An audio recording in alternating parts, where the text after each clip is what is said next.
Shalom semua, saya Eyunike Gresyanti Harjana dari kelas Teologi 2017 STT Bethel Indonesia. Dan hari ini Seraph Devotion masih diambil dari buku yang sama, yaitu buku dari Richard Foster mengenai tertib rohani. Dan saat ini kita sudah memasuki pembahasan mengenai langkah-langkah menuju kesendirian. Teman-teman, kesendirian di sini artinya adalah perasaan di mana kehidupan kita ada di dalam yang namanya ketenangan.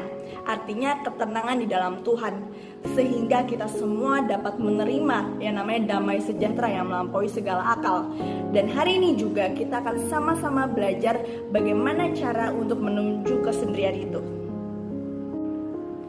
Oke, teman-teman, hal yang pertama yang perlu kita bangun untuk dapat menuju ke dalam kesendirian di dalam Tuhan, atau kita bisa bilang keteduhan di dalam Tuhan, ialah dengan memanfaatkan kesendirian-kesendirian kecil yang sering kali memenuhi hari-hari kita. Mungkin pada saat kita bangun pagi, manfaatkan momen ini untuk kita datang di hadapan Tuhan, untuk meneduhkan diri kita, untuk kita merasakan yang namanya ketenangan di dalam Tuhan.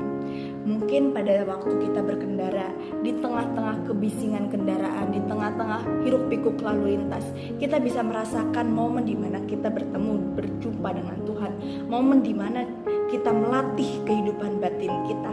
Namun seringkali hal-hal seperti ini berlalu begitu saja dan terlewatkan dalam kehidupan kita, karena kita seringkali mengalihkan fokus kita kepada yang lain. Padahal hal-hal seperti ini harus kita manfaatkan dan harus terus kita latih supaya kehidupan batin kita terus bertumbuh di dalam Tuhan.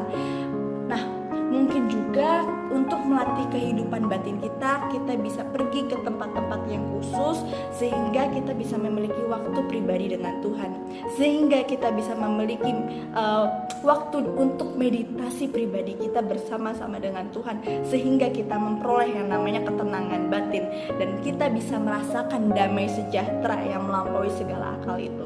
Terkadang Tuhan berbicara dalam keheningan, dalam keteduhan kita bersama dengan Tuhan.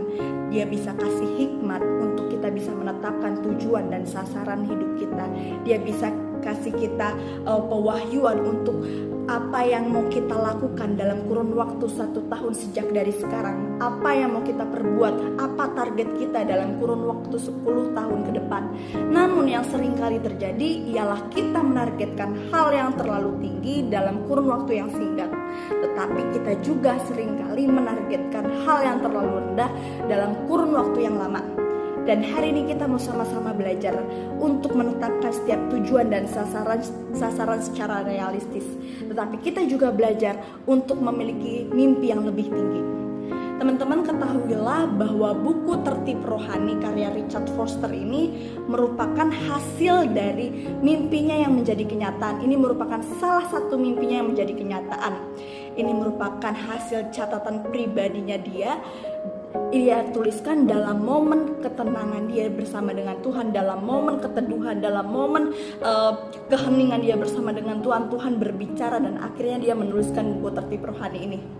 So hari ini teman-teman, mulailah tetapkan tujuan hidup kita, karena Tuhan kita sangat tertarik dan menaruh perhatian pada perkara-perkara yang kita ungkapkan dalam keheningan, dalam setiap doa dan keteduhan yang kita bangun bersama dengan Dia. Mungkin ada dari kita yang tujuan hidupnya punya kerinduan untuk melayani orang-orang disabilitas.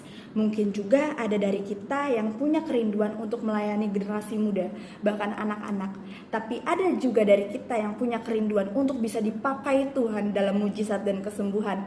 So, tetapkan tujuan hidup kita sejak dari sekarang, dan mulailah bangun itu semua di dalam keteduhan kita bersama dengan Tuhan. Ucapkan setiap tujuan yang kita punya dalam momen keheningan kita bersama dengan Tuhan. Betapa baiknya ketika tujuan hidup kita bisa memuliakan Allah. Belajar mengenal apa yang menjadi gift, apa yang menjadi karunia, apa yang menjadi talent yang kita punya. Dan ketika kemampuan atau karunia yang kita punya itu bertemu dan menjadi jawaban bagi kebutuhan banyak orang, di sanalah tujuan hidup kita berada. Sebab arti tujuan kehidupan ini adalah untuk menemukan gift atau talent yang kita punya. Dan arti tujuan hidup kita adalah ketika kita bisa membagikan talent kita untuk bisa menjadi berkat bagi banyak orang.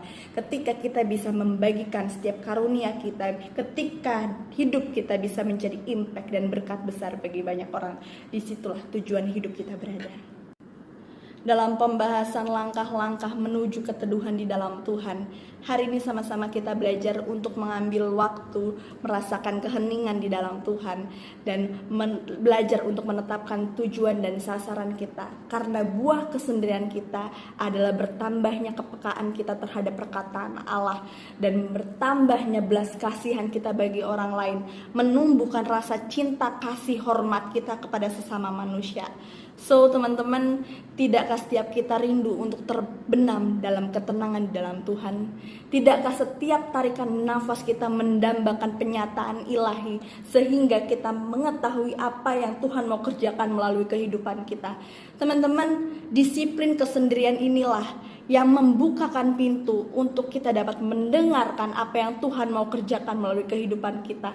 Karena melalui ketenangan yang lembut Dia berbicara untuk kita mengerjakan perkara-perkaranya yang ajaib.